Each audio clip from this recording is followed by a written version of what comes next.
Prayer warriors ministry.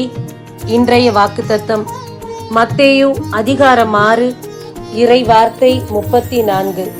நாளைக்காக கவலைப்படாதீர்கள், ஏனெனில் நாளைய கவலை போக்க நாளை வழி பிறக்கும். அன்பார்ந்தவர்களே, இந்த நாளில் நாம் வரக்கூடிய நாட்களை நினைத்து அதிக கவலைப்படுகின்றோம். என்ன நடக்குமோ ஏது நடக்குமோ என்று.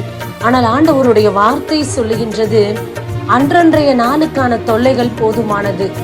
நாளை என்ன நடக்கும் என்று இன்றைக்கே நீ கவலைப்பட வேண்டாம்.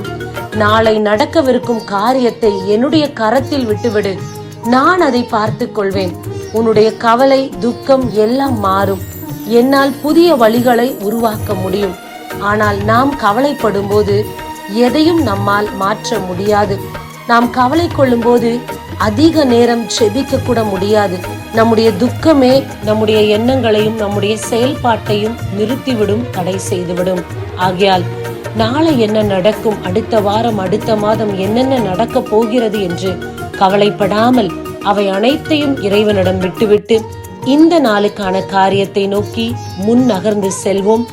இறைவனோடு பயணிப்போம். ஆமேன். God bless you.